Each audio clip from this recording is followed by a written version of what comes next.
Conversas com Alma. Um olhar que atravessa as origens e a alma dos nossos convidados.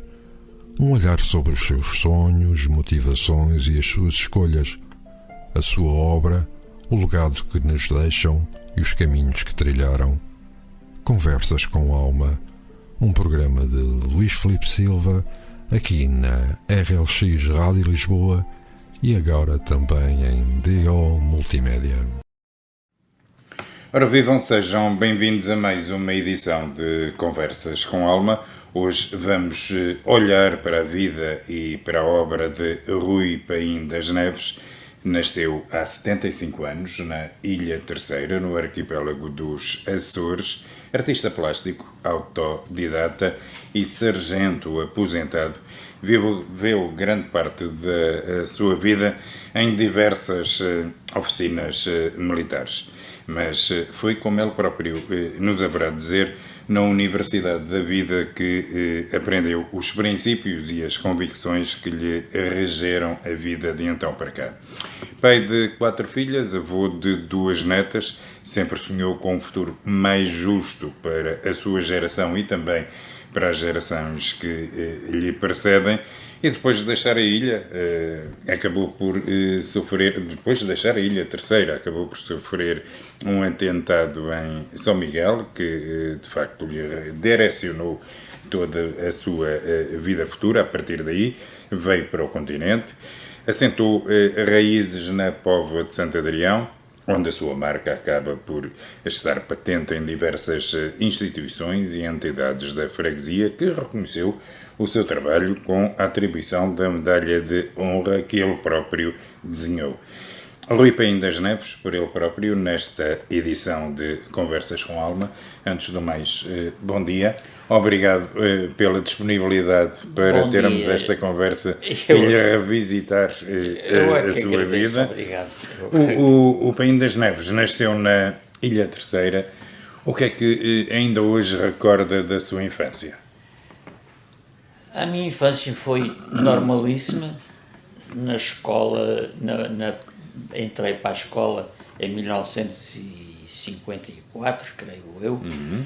Era o primeiro ano obrigatório para que todas as crianças fossem à escola. Uhum. Foi o primeiro ano obrigatório.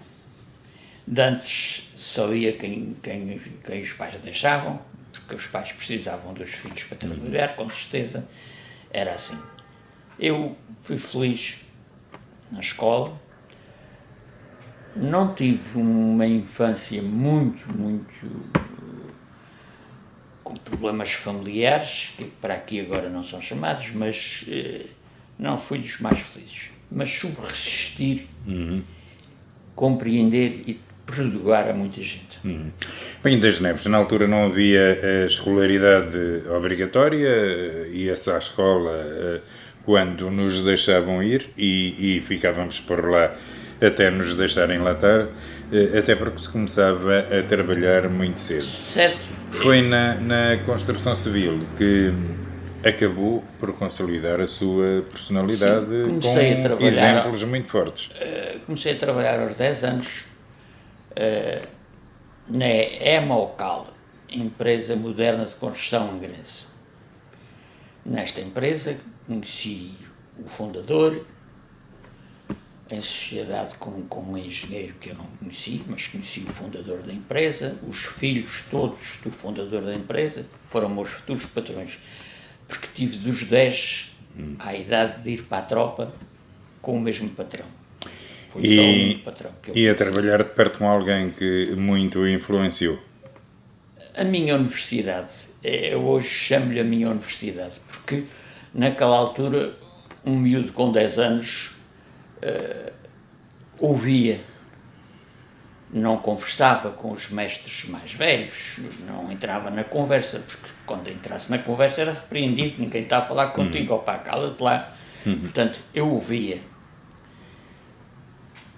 a vida do trabalhador, ouvia as dificuldades da vida que o trabalhador tinha, porque aquelas conversas de almoço eram grandinhas e ouvi muita coisa. Como certamente saberá, aprende-se muito a ouvir.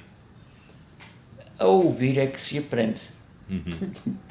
A ouvir é que se aprende. Para mim. Muito bem.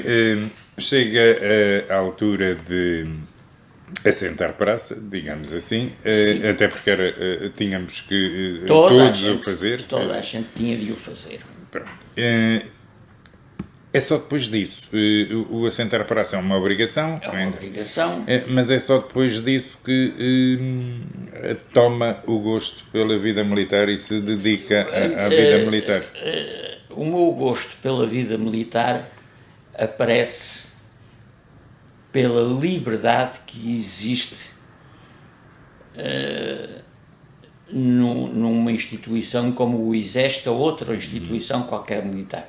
Digo liberdade porque é uma instituição com princípios muito fortes de camaradagem, de trabalho, e é curioso porque está muito regrado, há muita regra, e quem as cumprir é livre. Quem as cumprir sente-se livre, porque um indivíduo que pertence a uma instituição como a militar não tem patrão. O seu patrão é o povo português. O seu patrão é o Estado. O povo português, quem paga os impostos, este é o nosso patrão. Ora, eu digo liberdade porquê? Porque eu como sou comandado, tenho um posto inferior, sou comandado por alguém. Quando esse comandante não me agradar, eu faço um requerimento e mudo de comandante, mudo de unidade, seja para onde for, porque tenho emprego em todas as freguesias e cidades do país, e sinto-me livre, porque já não estou a aturar uma pessoa que não cumpre as regras, porque um mau comandante é um mandante. Afirmo isso em voz alta, e eu tive alguns mandantes, mas muito poucos comandantes na minha vida. Muito bem, acabou por ser, Rui Paim das Neves, o único militar com o curso de desenhador cartográfico. É verdade. Foi um acaso?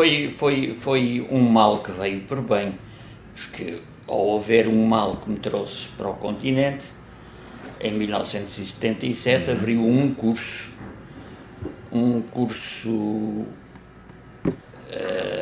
abria à ordem de serviço para quem quisesse frequentar ou preparar-se para frequentar o curso, assinava uma declaração, e eu, como sempre gostei do desenho, como sempre gostei das coisas da pintura, embora não tivesse alguma pretensão a vir de ter as possibilidades que tive. Meti a declaração, fui prestar provas de admissão aos serviços cartográficos do Exército na Rua da Politécnica, ainda era da Escola Politécnica, da Escola Politécnica, ainda era aí a sede dos cartográficos, e de todas as pessoas que meteram declaração, eu fui a única que fiquei para fazer o curso. Há uma história deliciosa. Teve que prestar, já agora agradecia que eu recordasse aqui, teve que prestar provas 2 vezes, teve que lá ir no dia seguinte. É verdade, eu prestei a prova e o engenheiro, chefe da secção de desenho, e era o professor do curso, perguntou-me se eu tinha ferramentas minhas, tinha material meu de desenho. Eu, por acaso, tinha, porque anos atrás, ainda como cabo, artífice, serralheiro, fiz um curso por correspondência numas escolas que havia ali por lados de Sintra, umas escolas muito famosas com cursos de correspondência. E eu fiz um curso de correspondência de desenho mecânico, desenho industrial mecânico. E ainda hoje tenho os livros, e é claro que adquiri material e fazia as minhas coisas e gostava muito, e disse ao senhor engenheiro: eu tenho o meu material. Então o senhor amanhã vai repetir o seu exame, a sua prova. A sua prova hoje tinha 1 hora. Amanhã você tem tempo livre. Quando acabar, quando achar que acabou, entrega a prova e faz com o seu material. Eu achei muito estranho, mas apercebi-me que tinha sido o único que tinha ficado. Depois os outros senhores já tinham ido embora, os seus tenentes, os primeiros sargentos, os ajudantes já tinham ido embora. Eu fiquei sozinho, fiz o curso, para não ter um curso só para mim. Depois foram admitidos 3 sargentos milicianos de engenharia, 3 sargentos milicianos de engenharia foram admitidos no curso, que foram os meus estimados colegas de curso. Mas do quadro permanente fui o único. Esta atividade de desenhador cartográfico é aquela que permite produzir as cartas e os mapas cartográficos do Exército, que sabe-se e é constatável, são os mais completos, dentro da cartografia. São os mais completos e os mais utilizados por toda a gente e vendem-se. Hoje mudou, porque hoje é um mapa mais americanizado, porque ainda no meu tempo em que eu estou lá, começaram a marcar os pontos de referência que antes havia. Os marcos geodésicos deixaram de ser importantes, porque agora qualquer telemóvel marca a nossa localização. E então começou assim, já no meu tempo. Hoje creio que acabou, que já não. Hoje é tudo computadorizado. Acabou a fotografia aérea, e hoje é tudo satélite e vamos embora. Há muitos anos atrás, nos Açores, o aparecimento da FLA, Frente de Libertação dos Açores, acaba por estar na origem de uma grande alteração na sua vida. Acabou por estar detido durante 30 dias na Ilha Terceira, 2 períodos de 15 dias consecutivos, saiu ao fim de 15 dias e entrou logo a seguir. Saí de manhã e entrei à tarde. Pronto, muito bem. Isto ainda na Ilha Terceira, e depois, já na Ilha de São Miguel, acaba por sofrer um atentado. Sim, no Café Lis, um antigo café conhecido por ligações aos adeptos mais ferrenhos da FLA. O mesmo indivíduo que me agrediu chamava-se Estrela qualquer coisa, foi o mesmo indivíduo que deu uma bofetada no aeroporto ao deputado do Partido Socialista, que era advogado e que também foi candidato uma vez à presidência da República, a seguir ao Sr. Márcio. Agora não me recordo o nome dele, mas era muito conhecido. Hoje sabe-se que não havia condições de sustentabilidade para uma independência nos Açores, mas havia ali muita gente que gostava de seguir aquilo que vinha da América. A presença dos americanos na base aérea dos Açores, na altura, surgiu o que é costumeiro pelas Forças Armadas dos Estados Unidos. Aliás, eu tenho orgulho de ter sido português e ter sido militar português e continuar a ser militar português como reformado, porque não me trocaria por nenhum militar americano, nunca vi gente tão ignorante, trabalham por aprendizagem,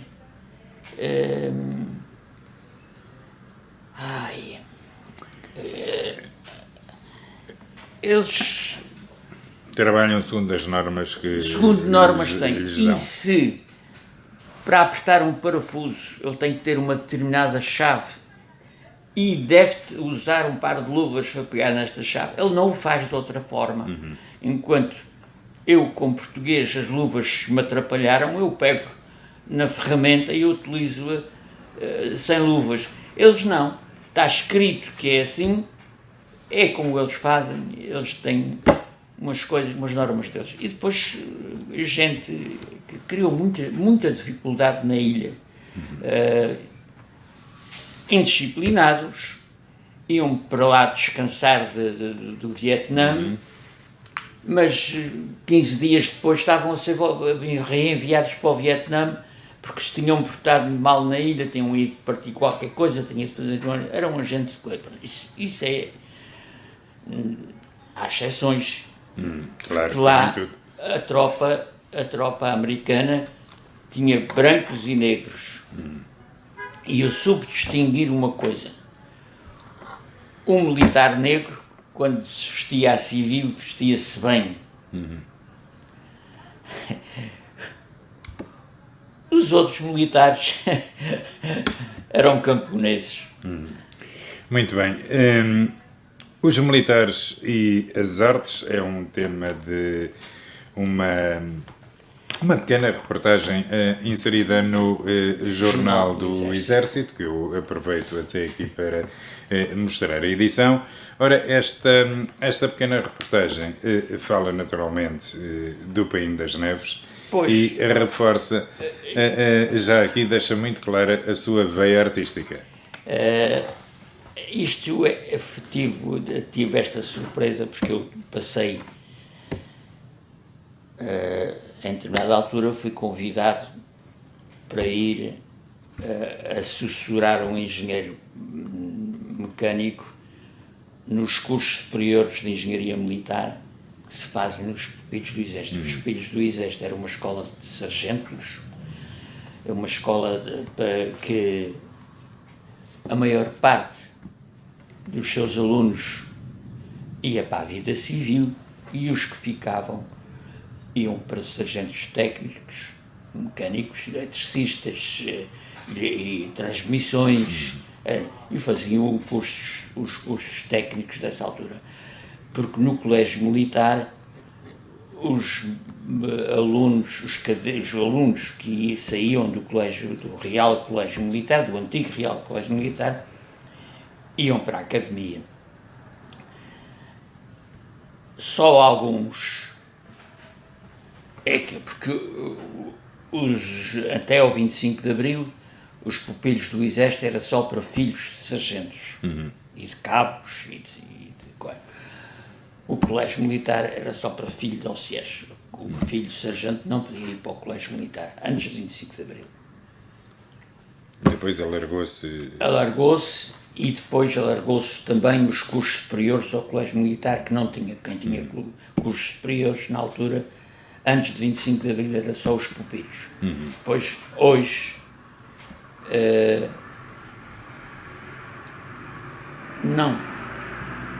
peço desculpa, hoje ainda não há cursos superiores no colégio militar. Os alunos do colégio militar vão para os pupilhos do Exército fazer os cursos superiores. Muito bem. Falou-nos há pouco Eu do... estava na serralharia a coadjugar o professor. Portanto, da minha parte, chamavam-me mestres da serralharia, porque tinha máquinas e ferramentas.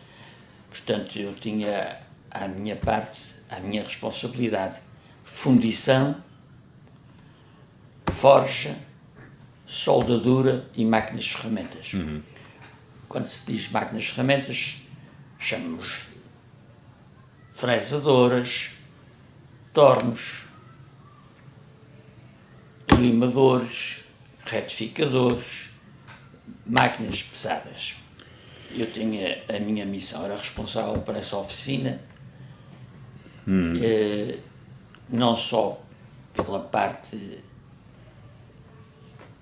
trabalho, aquilo que se tinha que fazer, em que combinei com um engenheiro professor de desenho, na altura, que conjugássemos esforços. O desenho que os alunos faziam das peças em desenho, que continuávamos o trabalho e eles acabavam por ir fazer as peças com o desenho que tinham feito. Muito bem, já vamos encerrar esta parte da sua vida mais, digamos, ligada às Forças Armadas, ao Exército. Acaba por vir para o continente, depois de todas as vicissitudes que nos falou há pouco. Acaba que acabou por bem. Um mal que acabou por bem e todos nós agradecemos, senão não tínhamos a possibilidade de usufruir da sua experiência. Acabou por bem. E de aprender consigo também. Mas, como digo, vem para o continente, já é no continente que passa o 25 de Abril, uma madrugada que muitos sonharam frequentemente, e que ainda hoje os seus objetivos ainda hoje nos fogem, acabaram por não ser cumpridos. É uma desilusão. É verdade. Não, o 25 de Abril nunca será uma desilusão para mim. Para mim, foi uma das festas. Eu estive no 1º de Maio. Eu vivi o 1º de Maio. No atual estádio 1º de Maio, na altura estádio da FNAT. Da FNAT. Eu vivi o 1º de Maio. Eu senti a maior alegria. Uma pequena coisa que se passou comigo à entrada de um autocarro na Avenida da Liberdade. Uma fila enorme para entrar no autocarro, já estava um bocado cheio, uma fila enorme, eu estou na fila, à minha frente, sabe lá, e chega um senhor de gabardino, muito bem vestido, muito bem, e passa à frente de um homem vestido de fato de ganga azul. E o indivíduo, sem meias medias, assim, oh amigo, espera lá, para onde é que vais? Tem uma fila, tem de ser para respeitarem. Sabe quem é que eu sou? Diz o senhor da gabardina. Sabe quem é que eu sou? Epá, nem que fosse o valete de copas. Eu ri a bandeiras despregadas. O homem de fato de ganga não tinha obrigação de ser tão educado como o da gabardina, mas teve muita razão. E o da gabardina não tinha nada que se espantar e perguntar quem é que ele era, porque não tinha nada com a entrada do autocarro. E demonstrar uma superioridade que efetivamente que já tinha não acabado. Teria. Mas é uma história característica daqueles primeiros dias a seguir ao 25 de Abril, em que alguns, de certa forma, privilegiados ainda se julgavam no tempo da outra senhora, mas de facto os tempos já eram outros e tinham mudado. E mudaram para melhor. Há quem ainda hoje não acredite, ou não querem acreditar nisso. Ainda hoje há quem não queira acreditar que tem um passo social, porque houve o 25 de Abril, porque tem saúde, porque houve o 25 de Abril, tem reforma, porque houve o 25 de Abril, porque não tinham. Mas há ainda quem não se lembra disso, não se queira lembrar.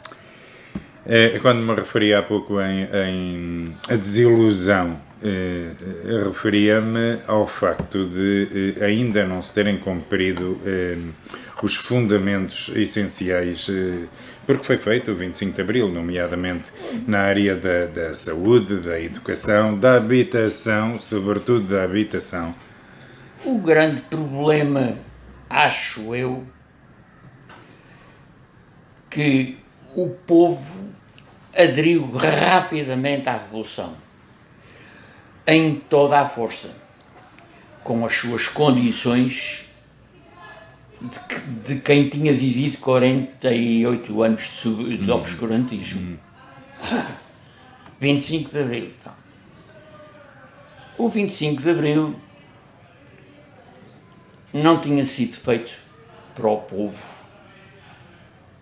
O 25 de Abril foi uma pequena rebelião militar para um grupo específico de militares que foram ultrapassados por oficiais milicianos, que o Marcelo Caetano arranjou uma forma de arranjar capitães para a guerra, que não tinha, já lhe estavam a faltar.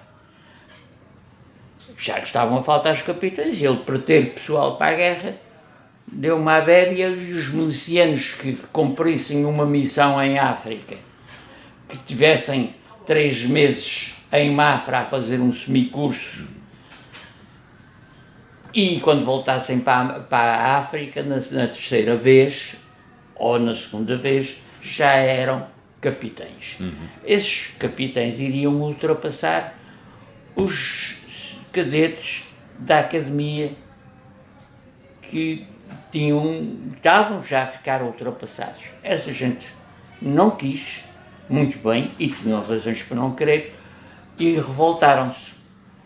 A Revolução foi embebida pela necessidade que o povo tinha de liberdade. Essa é que é a verdade.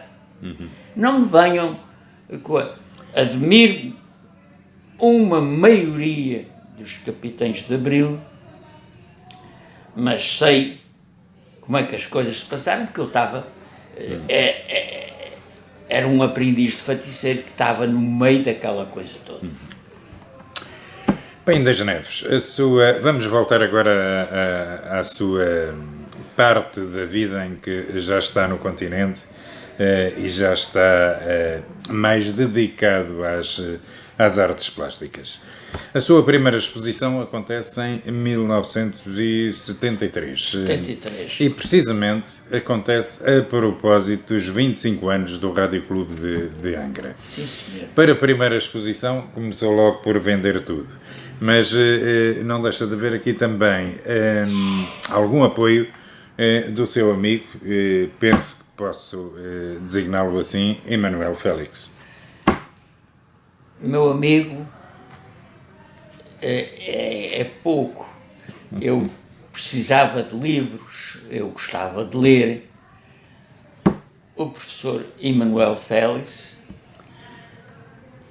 era um homem que tinha livros em casa, em cima da mesa, debaixo da mesa, em cima da cadeira, nas estantes, por todo o lado. Há uns anos atrás, um homem que tinha livros em casa podia ser considerado perigoso. Não, o Emanuel Félix era uma pessoa doce. Eu estava a ironizar. Sim, sim. Mas, mas tinha uma vantagem, os livros eram para usar. Era o que ele dizia, os livros são para usar. Muita coisa, os primeiros contactos com os grandes pintores, os grandes contactos com bibliografias de alguns pintores. Emanuel Félix foi um homem que me ajudou muito, como própria pessoa, enfim, ainda hoje o cito muitas vezes nas minhas aventuras com as pessoas que às vezes me rodeiam, e eu cito algumas coisas que ele dizia que eram muito verdadeiras. E tem muito que ver, o professor Emanuel Félix tem muito que ver com aquilo que o Rui Paim das Neves é hoje como artista? Sim, como artista, eu não me considero artista, sou uma pessoa habilidosa, sou aquilo que faço, que me deixam fazer, mas me deixam fazer, não, se não me deixarem eu não incomodo ninguém, E outra coisa, só faço se quiser. Também não, senão, coisa, só faço se quiser. Não. Disse há pouco que nessa primeira exposição, que aconteceu em 1973, no Hotel da Grama, a propósito dos 25 anos do Rádio Clube de Angra, o Rui Paim das Neves acabou por vender tudo. Sabe, nos dias de hoje, por onde é que andam essas obras? Sei. Eu fiz 2 retratos e com muito interesse. 2 retratos a óleo com muito interesse. Fiz um retrato que dei o nome de Saudação, que era nem mais nem menos do que um senhor Salvador, nome de Salvador, que andava na minha terra, que toda a gente conhecia, porque ele era desratizador. Dava pelas quintazinhas, pelas casas senhoriais de coisa, e passava lá 1 mês ou 2 a desratizar os campos, não sei o quê. E de inverno refugiava-se no quartel para desratizar o quartel. De inverno ia para lá. Pronto, comia lá com os soldados, e ficava lá e desratizava. Esse senhor tinha uma forma muito coisa, era uma pessoa com o seu chapéu, o seu bigode, coisa, era uma figura bonita, de um homem idoso diferente, e levantava sempre a mão no ar para dizer olá às pessoas. Fazia uma saudação Para as cumprimentar. Eu achava muita piada e pintei um retrato de corpo inteiro com o Sr. Salvador de mão no ar e chamei-lhe Saudação.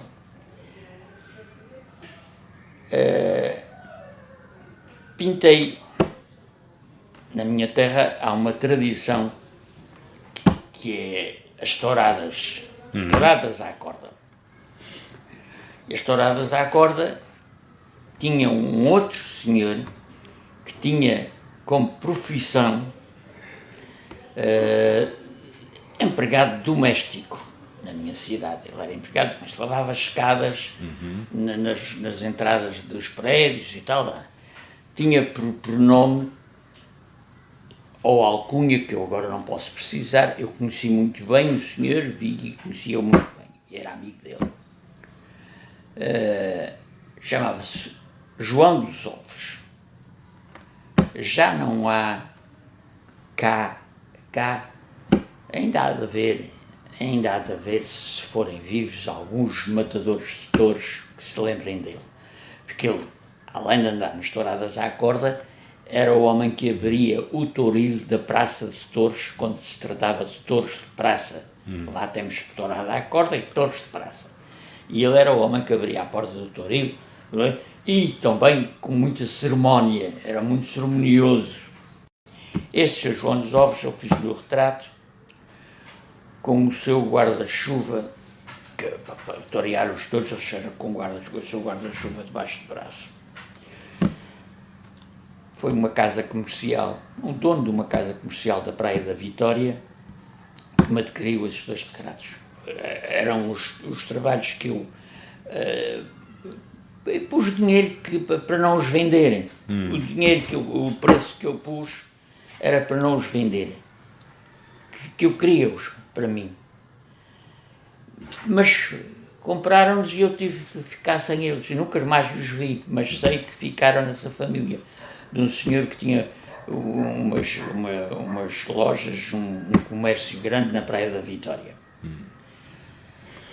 Os outros, sei também todos os desenhos e as outras coisas que foram vendidas, sei mais ou menos quem os comprou, mas fiquei sem nada. Mas serviu-me, que foi com esse dinheirinho, na altura,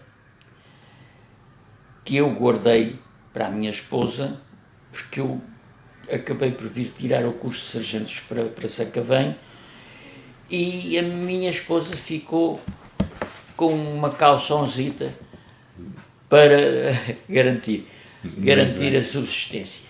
Muito bem, Sacavém não quartel à beira do Trancão, que hoje já não existe. Não, hoje é um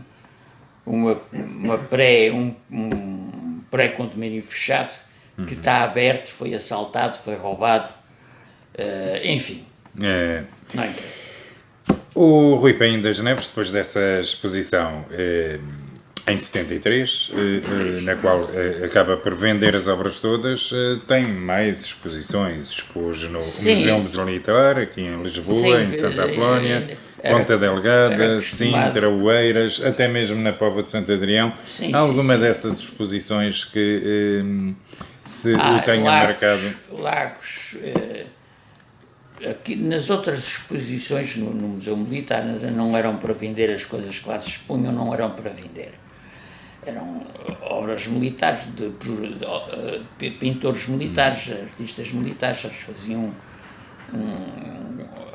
banhavam, também me convidavam, eu ia, mas isso eu não vendia, nem quis nunca vender. Em Lagos é que fiz uma exposição com material de azulejaria e alguns óleos. E também vendi alguma coisa para o estrangeiro. Os turistas de Lagos, que dão Lagos e tal, levaram umas coisas para o estrangeiro. E fui muito bem recebido em Lagos. Muito bem. Por cá, na Póvoa de Santo Adrião, dedicou-se ao associativismo e à cidadania. Acabou por ser, inclusivamente, reconhecido com a Medalha de Honra da Freguesia, uma medalha que o Paim das Neves acabou por ser o desenhador. Não, eu peço desculpa.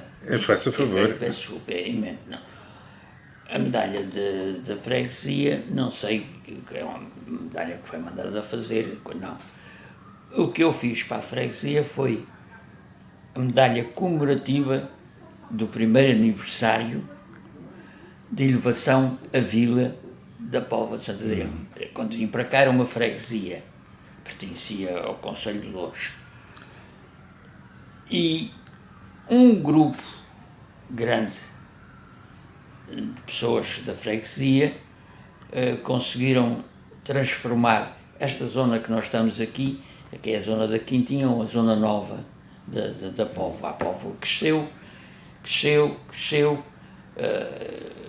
veio, quando vim morar para a Póvoa em 77 não tinha correios, não tinha bancos.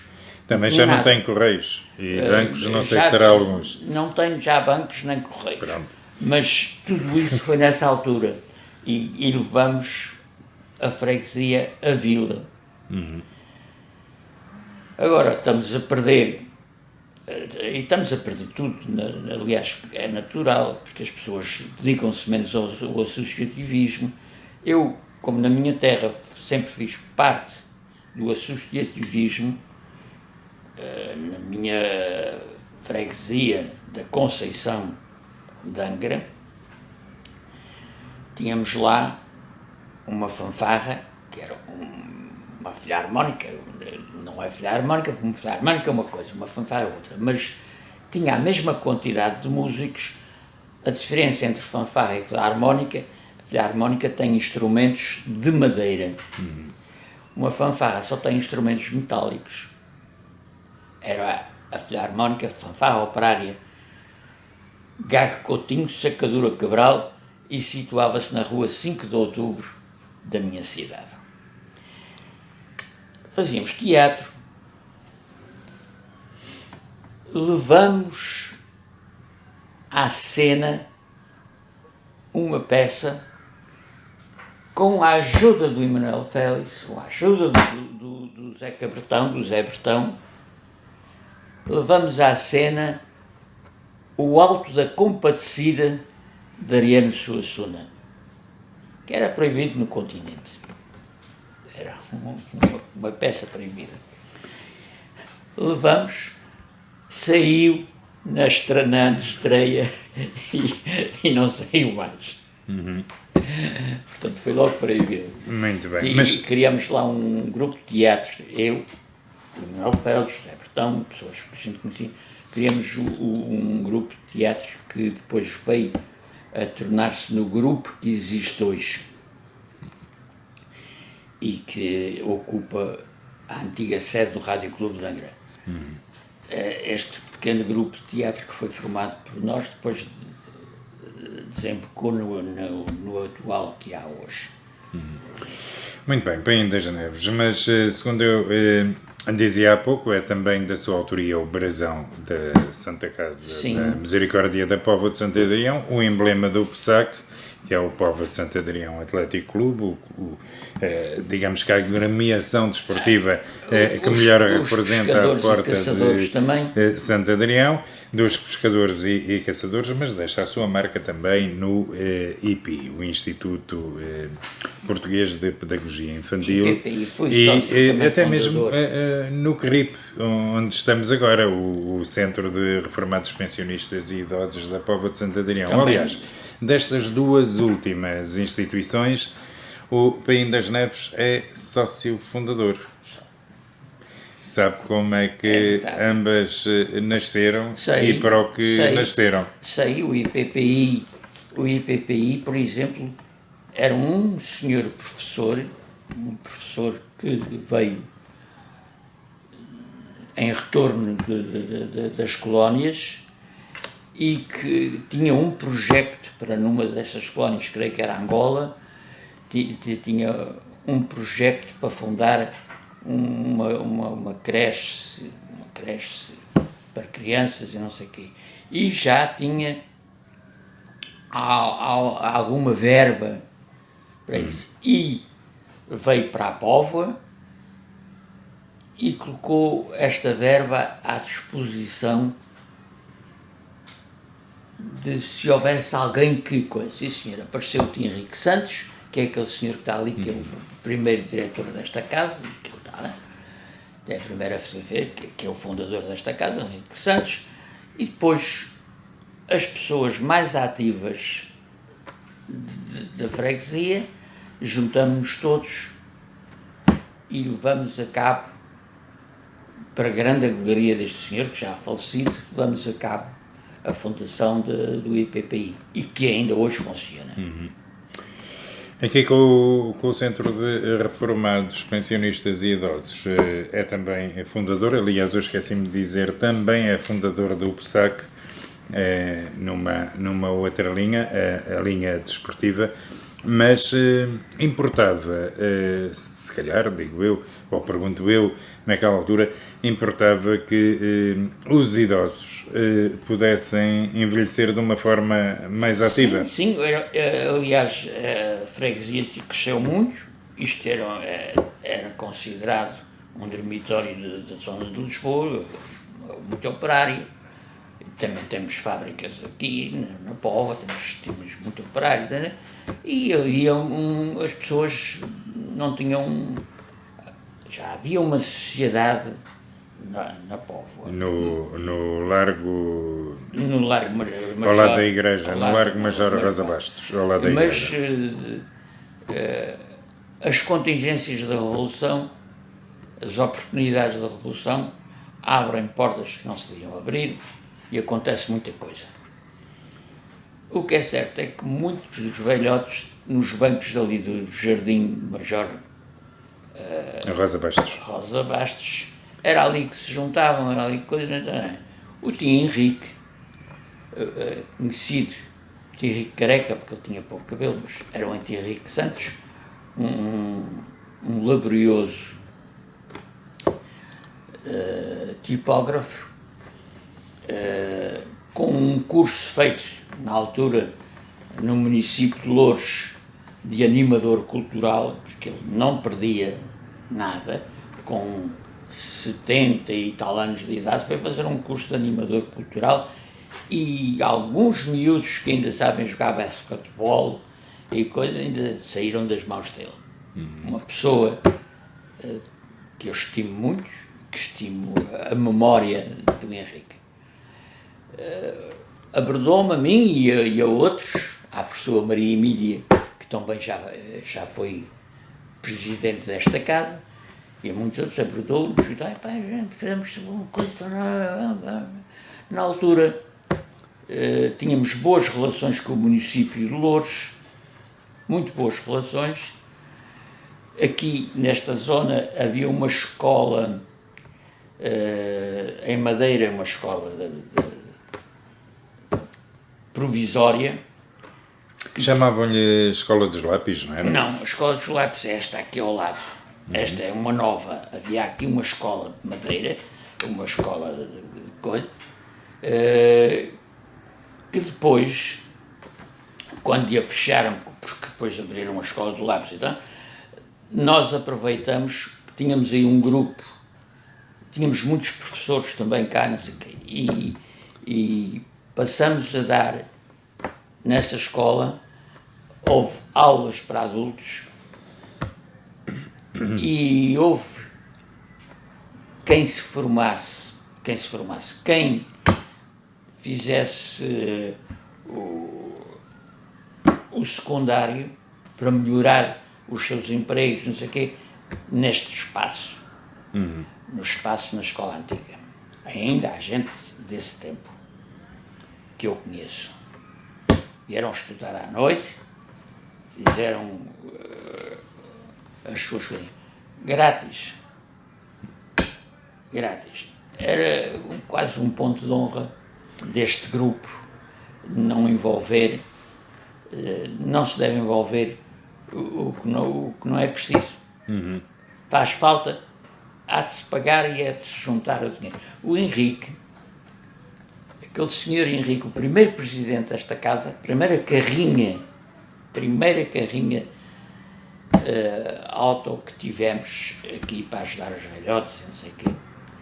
O tio Henrique tinha a particularidade também de ser pescador de rio, pescador de ribeira, apanhava enguias ao remolhão, que era um processo muito antigo que eu nunca tinha visto, na minha terra não há enguias, eu nunca tinha visto, mas colaborei muitas vezes para fazer o remolhão. O remolhão era um cordel da taxa ouriços, metido numa agulha feita de vareta de guarda-sol, em que as minhocas são metidas no cordel, é devorado, é posto numa cana curta e vai-se para a ribeira, para o poço, e as enguias não têm anzol, as enguias prendem-se com os dentes à minhoca, mas já não abrem a boca, é como um macaco. Quando fecha a mão, também dentro da cabaça também já não abre, já fica preso assim. Ora, o tio Henrique era o homem das engenhocas. E então era muito conhecido, e como tinha os seus clientes na Fernandes e não sei o quê, um dia convidado de uma tipografia de Torres Novas para um almoço, e encontra lá um senhor. Henrique é uma pessoa desenvolta, aliás, como os tipógrafos, desenvolta, dominava o português com uma certa facilidade e era interessante. Ao falar com este senhor lá do almoço, descobriu que ele era só governador civil de Lisboa. Epá! Era mesmo contigo que eu queria falar. Era o Henrique, logo quando... Era mesmo contigo que eu queria falar. Depois de pouca conversa com o senhor governador, nesse ano tivemos a primeira carrinha do centro de dia que o governador civil de Lisboa ofereceu a carrinha ao centro de... O Henrique não pedia nada para ele. O Henrique ia ao Agostinho Marques, que é uma casa comercial que ainda existe hoje, estão os filhos à frente dela, os filhos do tio Agostinho Marques, que também, antes do 25 de Abril, aqui na Póvoa, era o regedor da freguesia. O tio Henrique tinha uma relação ótima com o Sr. Agostinho Marques, era preciso um frigorífico para o centro de dia, não sei o quê, ele chegava, Agostinho, aparecia o frigorífico, tínhamos as coisas. É verdade, o Henrique tem um nome de rua na Póvoa, está realmente na toponímia, mas está mal, porque devia lá estar Henrique Santos, tipógrafo e animador cultural, que era o que ele era. Assim é que o conheciam. Henrique Santos há muitos, ninguém conhece. Passam na rua, não sabem quem é. Muito bem. Pronto, mas isso é um desabafo. Rui Paim das Neves, é riquíssima esta sua componente na vida associativa, sobretudo aqui na Póvoa. Eu não resisto a perguntar-lhe, há pouco disse que havia coisas que não interessavam na vida associativa, a mistura da vida associativa com a política é uma dessas coisas que não interessam e que dão maus resultados e talvez motivo de alguma crise que vai agraçando o movimento associativo. Estou a olhar ali para a fotografia dos presidentes desta casa e conheci-os todos. E a política deve ser utilizada para engrandecer a freguesia, o país, o mundo. E não para criar divisões no movimento Não para criar associativo. divisões. Criar divisões é matar, na minha terra há um ditado, que é a porca comeu a dança. Também lá há umas danças de carnaval todos os anos, muito giras e não sei o quê. Mas às vezes a porca come a dança. Quando as pessoas não se dão bem, a porca come a dança. Aqui, nas instituições associativas e principalmente com o objetivo com que esta foi criada. Esta foi criada com o objetivo de fazer bem. Aliás, o lema desta casa é fazer bem sem olhar a quem. Portanto, eu também luto muito contra esta divisão. O Tio Henrique ensinou-me, eu era um militar e ele era um homem que era militante comunista. Isso não impedia, eu por não poder ser militante de partido algum, não me impede que eu seja amigo de pessoas que sejam do CDS, sejam do PPP, sejam quem for. As amizades é que se extinguem, umas são mais, outras são menos, mas deve ser amigo. Eu digo sempre, pá, sou amigo de toda a gente, pá. E o Tio Henrique dizia-me assim, Paim, a gente não pode fechar a porta, a gente tem que ter a porta aberta. A porta deve ter. Eles têm que nos conhecer. A gente deve-se dar a conhecer. Só se eles conhecerem um bom exemplo é que eles podem seguir. Se eles não conhecerem, não sabem que estamos sempre a falar mal uns dos outros. Para aí, pá. Vamos cervejar, dizia ele. Vamos cervejar. Ai, belo termo esse do cervejar.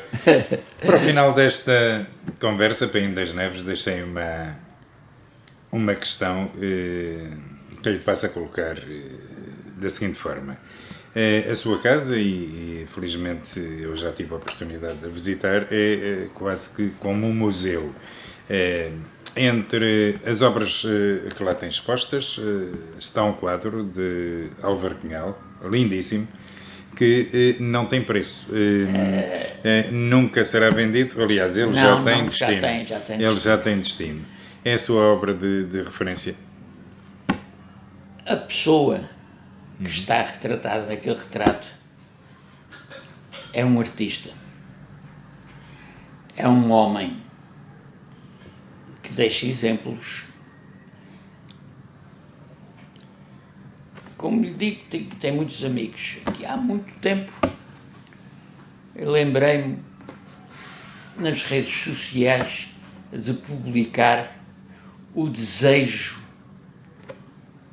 final do seu último desejo quando morreu. E publiquei um camarada meu, militar, muito mais graduado do que eu. Epá, eu fiquei impressionado, não esperava. Não esperava uma coisa. Está publicado, está escrito, mas ou se mudam os nomes às pessoas para poderem ler alguma coisa. Eu costumava fazer uma coisa quando estava às vezes nos quartéis. Sempre li jornais mais à canhota, mais à esquerda. E tive em algumas unidades que só tinha jornais de direita. Nas salas, não, os jornais de esquerda não entravam dentro do quartel. Não sei porquê. Eu comprava o meu jornal de manhã e entrava no quartel com o meu jornal no bolso e à hora do almoço lia o meu jornal. Mas entretia-me, sempre fui brincalhão. Pegava no dia, tirava 3 páginas de que me interessassem do meu jornal e metia dentro do outro jornal. E depois, de vez em quando, achava piada, porque havia situações giríssimas. Aparecia um colega todo contente: pá, já viram isto aqui no jornal? Pá, esta é boa, esta é boa. E eu disse: pá, já viste o jornal que estás a ler, pá? Porque eu já tinha lido a notícia e sabia qual era. Estás a ver o jornal que estás a ler, pá?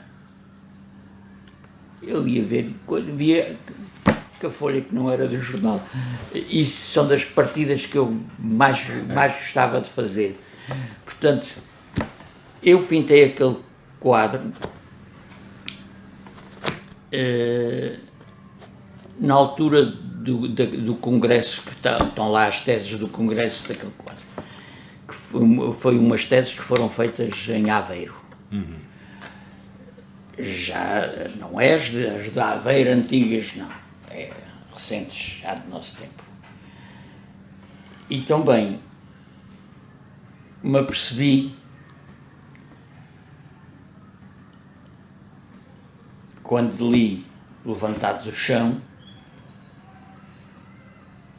me apercebi do grande trabalho que aquele homem deixou feito, como artista, como escritor. Também gostei muito de ler um trabalho que ele fez sobre pintura,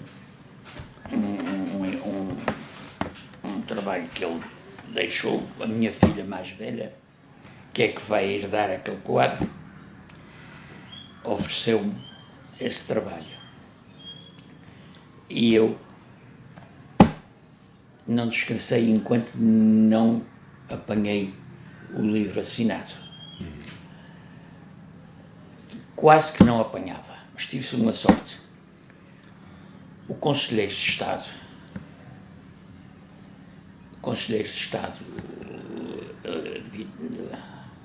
Eduardo Lourenço é outro pensador.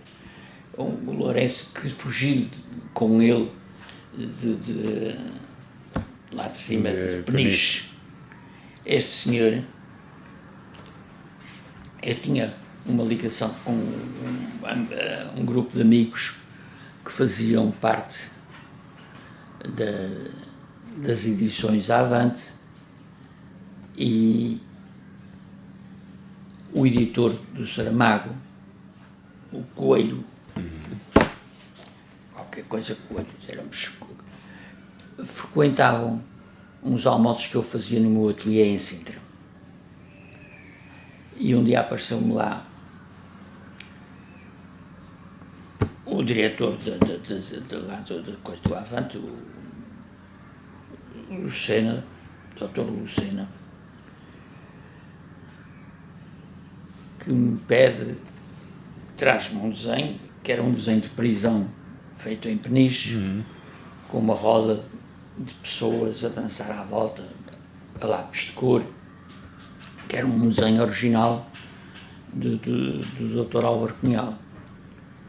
E pediu-me Olha, que o Lourenço, o camarada Lourenço e tal, é agora conselheiro de Estado, um homem já velho, muito velho.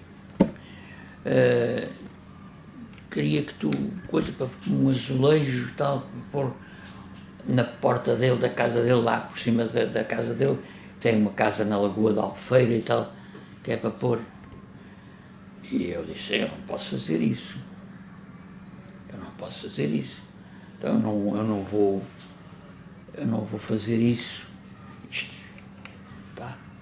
Ele, camarada, fala lá com o camarada, eu posso fazer uma coisa. Posso adiantar caminho. Faço uma maquete sobre este trabalho e com o número de azulejos, a quantidade de azulejos, daí apresento a maquete. Se o Dr. Álvaro Cunhal autorizar, eu reproduzo, faço uma reprodução deste trabalho e o senhor faz o que quiser com ela. Claro. O camarada Lucena leva o boneco e traz-me de volta e diz que tem autorização para eu fazer o trabalho. Eu fiz o trabalho e fui colocá-lo na Lagoa da Albufeira com uma bruta sardinhada na companhia do camarada Lourenço e da esposa, que também é uma senhora muito conhecida, que escreveu muitos livros sobre a prisão das mulheres, né? Mulheres presas antes de 25 de abril. Da ditadura. Da ditadura.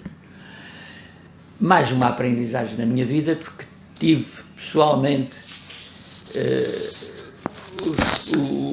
o homem que assistiu àquelas obras que o Álvaro Cunhal fazia em prisão com pouco material, mas com lápis de cor, não sei o quê,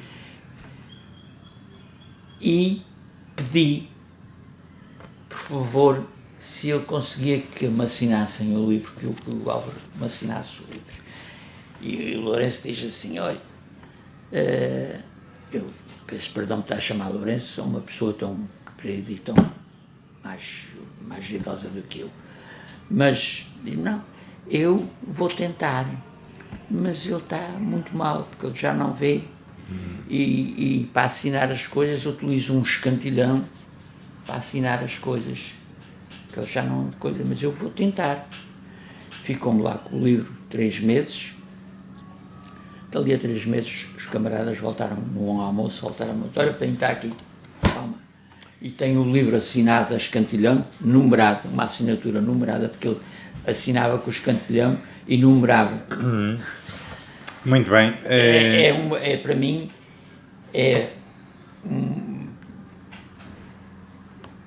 o valor daquele homem não tem nada a ver. As pessoas que pensem, o que é que aquele homem fez? O que é que aquele homem fez neste mundo, neste país pequeno? Tinha tudo para ser um homem muito mais bem sucedido, apesar do funeral enorme, excelente que ele teve, que também é uma recompensa bonita, mas daquilo que as pessoas hoje mais querem, ele podia ter tudo. Porque ele tinha um homem que aproveita para estar na prisão de Lisboa para traduzir Shakespeare de forma que é uma das obras shakespearianas mais bem traduzidas que eu já vi em teatro, já tive a sorte de ver em teatro. É uma coisa, enfim. Rui Painho das Neves, de facto, como e muito bem diz, aprendeu os princípios e as convicções de vida naquilo que se chama a Universidade da Vida. Minha universidade. Deixa-me dizer-lhe que é uma enciclopédia viva, foi muito agradável e muito útil esta conversa que tivemos. Muito obrigado. Eu próprio aprendi muitas coisas. Naturalmente, quem nos acompanha ficou a aprender também bastante mais sobre as questões da vida.